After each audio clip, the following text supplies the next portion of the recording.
Mao ni ato ang latest weather update para karong adlaw Miyerkules.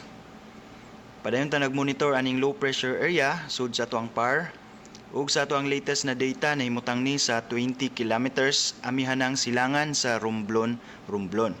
Ug sa ato ang forecast nagpabiling ubos ang tsansa niini nga mamahimong usa ka bagyo ug naglihok ni generally pa amihanan papalayo diri sa Kabisayaan. Samtang ang tail end of frontal system o shear line mo'y nakaapekto diha sa silangang bahin sa Central Luzon ug ang amihan o northeast monsoon mo'y padayong nakaapekto diha sa amihanang bahin sa Luzon.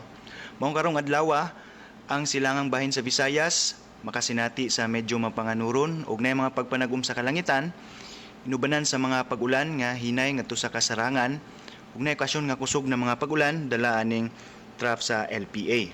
Samtang ang nahibiling bahin sa Visayas makasanati ta og improved weather diin nagyapon tay tsansa sa mga panagsang pagpanag-om labi na sa hapon ug sa gabii dala sa localized thunderstorms.